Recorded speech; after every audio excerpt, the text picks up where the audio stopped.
Y'all, I had this book for years and I have it on my Audible account, and I was listening to it years ago while I was like working out on like a treadmill or elliptical or whatever. And it recently came back to me where I was like, what the Health of Every Size movement now and what this person was saying in her book do not correlate correctly.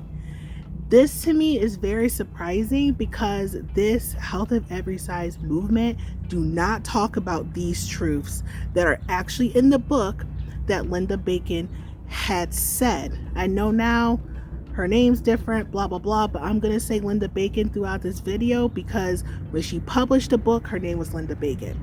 So I want to talk about chapter 11 in particular. If you do not have this fat Bible at your house, it's okay. If you do not have the fat Bible audiobook, it is okay. I call it the fat Bible because I feel like if you are part of the quote unquote body positivity movement, which was kind of hijacked, but that's a different discussion. If you're part of the HAES group, fat acceptance and all that, you will have this book. Or if you're interested in it at some point, you'll have it. Let me get to the point.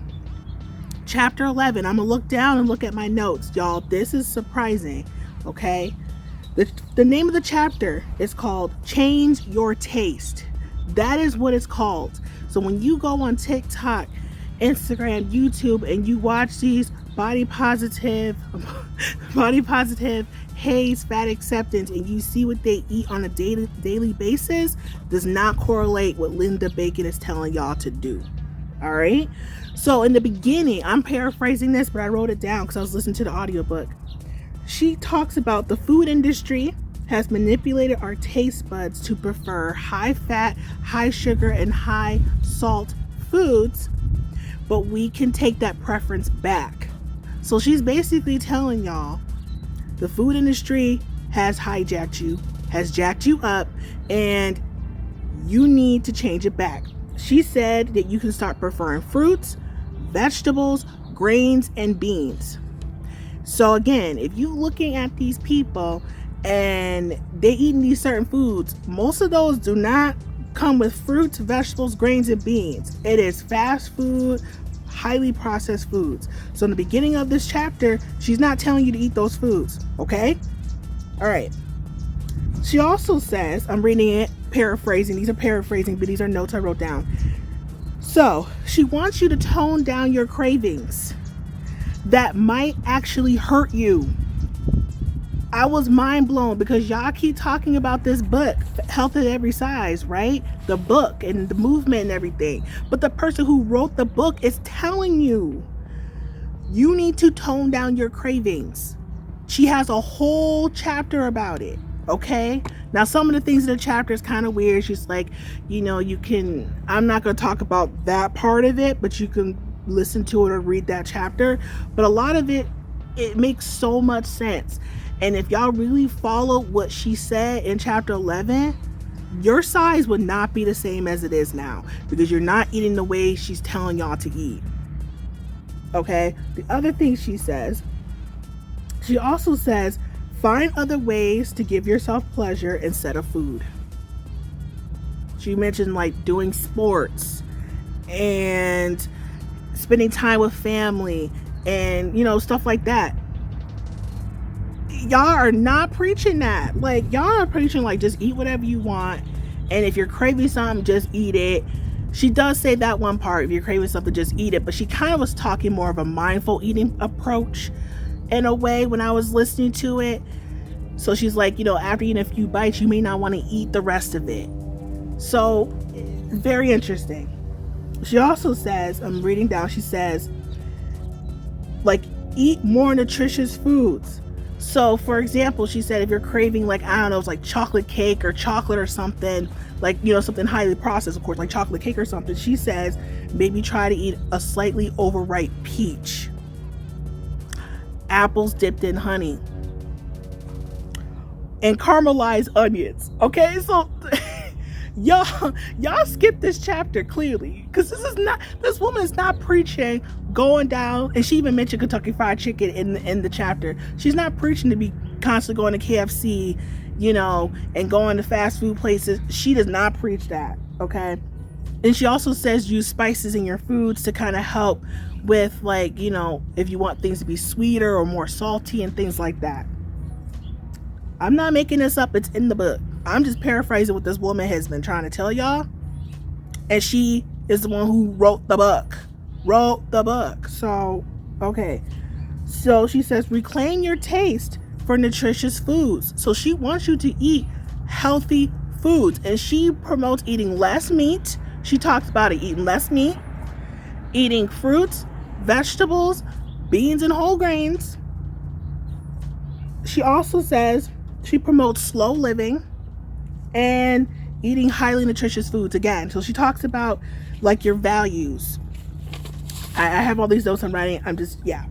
So basically she's saying have your values, like, reflect what you're eating. So she talks about the whole, like, industry with, like, processed food. She talks about, animals, getting, what I mean? In these factory farms. She talks about factory farming. She talks about, the big industries and stuff like that, and focusing on living a more slow living, maybe not eating such a fast-paced, having such a fast-paced life, not eating fast food, and eating based on your values. She talks about that. She wants people to eat more whole foods and less meat. And she does not promote processed food. She doesn't promote it. So if you look at the chapter, she tries to find, maybe she says certain things where I'm kind of like, okay, you're telling me I can eat foods that I crave, but eat less of it and be more mindful and all this stuff. But that chapter explains so much that you guys just skipped over in this movement. Like, you guys are not promoting, eating food based on your values. You're not promoting, like, eating more fruits and vegetables, whole grains, beans, eating less meat. That's what the Health at Every Size lady person has been telling y'all to do in the book. I got it from the book. I didn't make it up. I got it from the book. I paraphrased it, but this is what that lady has been saying. These are the truths in this book that she has been saying. So why are we in this point when it's like health of every size and body positivity and everything else? Why are you not promoting the food she's saying for you guys to eat? Where's your fruits and vegetables on your plate? Where's your whole grains? Where's your less meat? It's processed. I see a lot, we see it as like you eating mostly processed foods and junk food and fast food. So if you ate based on what Linda Bacon told you to eat, like eating based on your value, maybe your values are fast-paced, eating junk food, maybe you don't care, maybe you don't have self-love, or maybe you don't have you don't care about yourself, so maybe that is your value. But she's telling you to eat based on your value, so maybe that is your value. And that's okay. That if that's your value, be honest about your value. I mean, it's not necessarily okay, but I'm not going to get into it. I'm just saying, like, and I am also, you look at me, you're like, oh, well, you're obese, you're overweight too. Yes, I am, but I am not part of this movement, because y'all hijacked this movement from this woman. Because if you listen or read chapter 11, and you follow, she said, following a healthy lifestyle, following healthy principles. She talks about that in the book, and y'all are not doing that. Y'all ain't doing it. So y'all need to, like, change the movement to, oh, maybe we should do self-care and self-love practices through our values and how we eat and how we live in this world. Where are we putting our money into? Instead of going to, a fast food place, maybe you could go to a mom and pop shop that actually takes the time to maybe make smoothie bowls for you, or making whole food plant-based meals for you.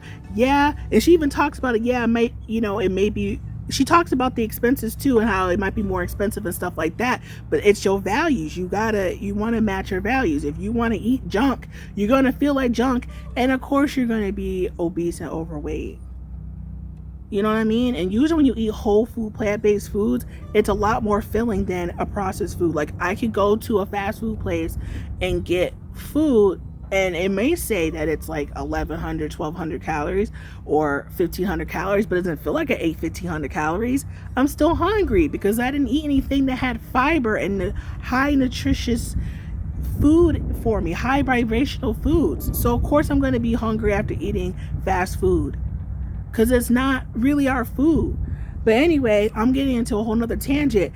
But for real, listen to the book and read the book. If you're part of this movement, you need to reread that chapter or re-listen to it, because she is not promoting what y'all promoting right now.